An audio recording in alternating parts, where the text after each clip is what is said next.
السلام عليكم، مرحبا بكم بقناة مطبخ قمر. اليوم جيتكم فيديو جديد، حضرت لكم شكلين تاع المملحات كما راكم تلاحظوا فيهم. واحد وسيتلو لي زانيمات وواحد وسيتلهم لي كورن. ودروك نخليكم مع هاد الفيديو.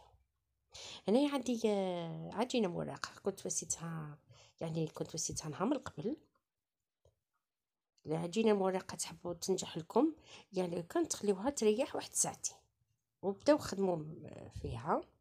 هنايا راني جبتها ونقسمها، قلت لكم على 2 باش نمثل لكم زوج شكلين تاع المملحات.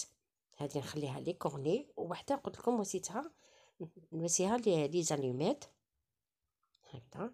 نحلها رقيقه كما شفتوا في طاوله العمل. رشيت غير شويه فرينه ماشي بزاف هكذا كما كتشوفوا. حلوها هكذا يعني بشكل طولي، ومن بعد وسيتها هكذا بليت على 2 باش نقسمها. يعني الفيديو راه واضح.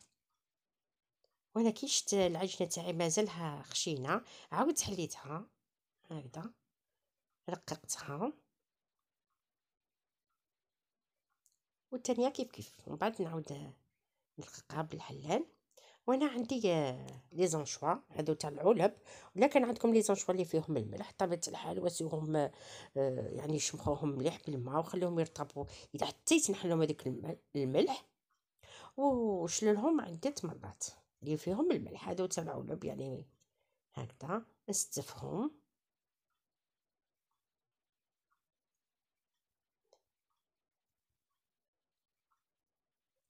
ومن بعد هنايا نستعين عندي الماء بالبانسو كما راكم تشوفوا هذوك الفراغات كامل نوسيهم هكذا بالماء.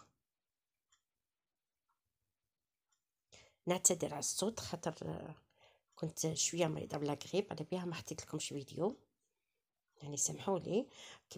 كما شفتوا وسيتهم كامل بالماء باش كي نوسي الطبقه الثانيه وكي نوسيهم في الفوق ما ينحلوليش هكذا. هنا عاودت بسط الاخرى ونغلقهم هكذا الفوق. العجينه اللي قلت لكم لازم تكون رقيقه، نعرفوا لاباط فيتي تطلع. نبسطها كيما اختها، نستوي هكذا بنح بيدي، يعني يدي دائما يتسح في الحاجه. ومن بعد نحكم القطعه تاع البيتزا، ما نقطعوهاش بالطول، نقطعوها لا بالعرض هكذا كما راكم تلاحظوا، وحوالين واحد 1 سنتيمتر ونقطعو.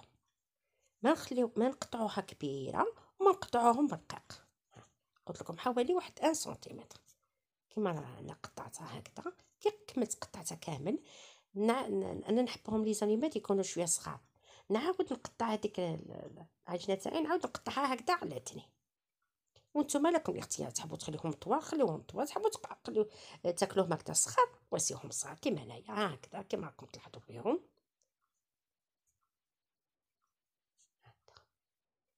يعني ماشي توسيهم لداخل بالبياض البيض ولا لا لا، غير بالماء يشدوا. انا كنت مسحت بلون طرافاي، نخاف هذيك لي زونشوات طلقت الماء تاعها ولا، وعاودت رشيتها بشويه تاع فرينه وعاودت حليت لاباط تاعي. وكما راكم تشوفون نقطعهم هكذا حوالي واحد ونص سنتيمتر نقطعهم. وحكمت لي كورني تاعي عفوا هكذا ندورهم. يعني هذا الفيديو كان مسجل من قبل، كان راني مريضه يعني ما سجلت حتى فيديو. هكذا راني ندور فيهم،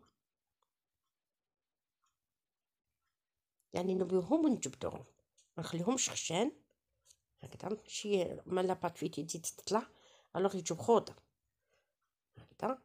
نجبدهم هما اصلا كي نحلوهم يكونوا رقاق. وبعدين كي نكملهم كامل نحكم ديك صفة البيض وسيت له شويه خل وشويه ملح، نطلي الحبات تاوعي يعني في سنيوه. وانا سنيوه دائما كما راكم تشوفوا نوسي لها شويه تاع الماء. وكي طليتهم لي زاليمات وسيتهم بالحبوب شيه، ولي كورني وسيتهم بالجنجلان. وانتم الذوق يبين ليكم كل واحد كيفاش يحب يزين المملحه تاعو. شعلت الفوغ 200 درجه، ندخلهم يطيبوا يفوتوا واحد 5 دقائق، ما نحلش عليهم كاع الفرن. ومن بعد نقص لهم النار نخليهم على 180 درجه حتى يطيبوا ويديو لون شباب. هنا بالنسبه لهذا الحشو تاع لي كورني، وسيت كريمه الجبن عادي، كريمه الجبن نعرفوا كاع تعرفوا ديروها. وكنت قليت شويه لي زيسكالوب كانوا مرحيين، قليتهم، وكي قليتهم كميه صغيره رميتها على هذاك الحشو تاع كريمه الجبن. هذه هي كانت واجده معايا وتكون بارده. وانا عندي كميه تاع الفرماج غابي، وهذو لي كورني اللي كانوا طابولي بعد ما بردوا شويه نحيت لهم الكورني بسهوله. ها كيما كتشوفوا خلوهم يديو هاد اللون. قلت لكم واسيتو انا 200 درجه ولا واحد 6 دقائق هكذا. لشتهم طلعوا نقصت لهم النار خليتهم على 180 درجه. لازم لاباط فيتي طيب مليح ما تقعدش خضره. نحشي كيما راكم تشوفوا، ولا فاس قلت لكم لازم لها تكون بارده. وبالنسبه للحشو لا كنتو يعني درتوهم من قبل ما تحشوهمش، خليهم حتى وقت التقديم باش يحشوهم. وسيت هكذا فوقهم فرماج غابي.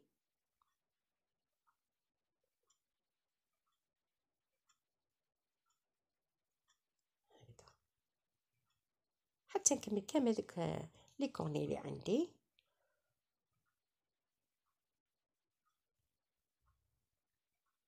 في الاخر هذاك الجبن المبشور يتشد خاطر مع هذيك الكريمه.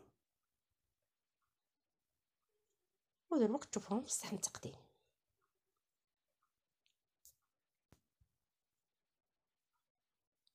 وهذو هما المملحات اللي حضرتهم معكم. كما شفتوا هذو هما لي زاليمات يعني طابوا مليح. وكي رققت العجينه تاعي راكم تشوفوا طلعوا هذاك هو. ويجوا يعني يجوا خفاف. وكما شفتوا الشكل تاعهم صغير خير من يجوا كبار. وهذو هما لي كورني مذاق رائع، خاصة هذاك الحشو تاع كريمة الجبن مع لي زيسكالوب قلت لكم كانوا مرحيين كمية صغيرة وكانوا مرحيين. وقليتهم غير في الزبدة وضفتهم على هذيك الكريمة. هذه هي. وخذوا كاع النصائح اللي قلتها لكم بالنسبة للمملحات يعني وقت التقديم باش يحشيو لي كورني ما تنساوهمش. وهذا ما كان. ونتمنى ان شاء الله يعجبكم هذا الفيديو. ولا عجبكم ما عليكم غير تفاسيو جيم وشاركوا في القناه ليصلكم كل جديد. ونتمنى ان شاء الله لي فيديو تشاركوهم مع الاحباب ومع الاصدقاء. خليت لكم لهنا وراحه البال ونقول لكم جمعه مباركه. والسلام عليكم ورحمه الله تعالى وبركاته.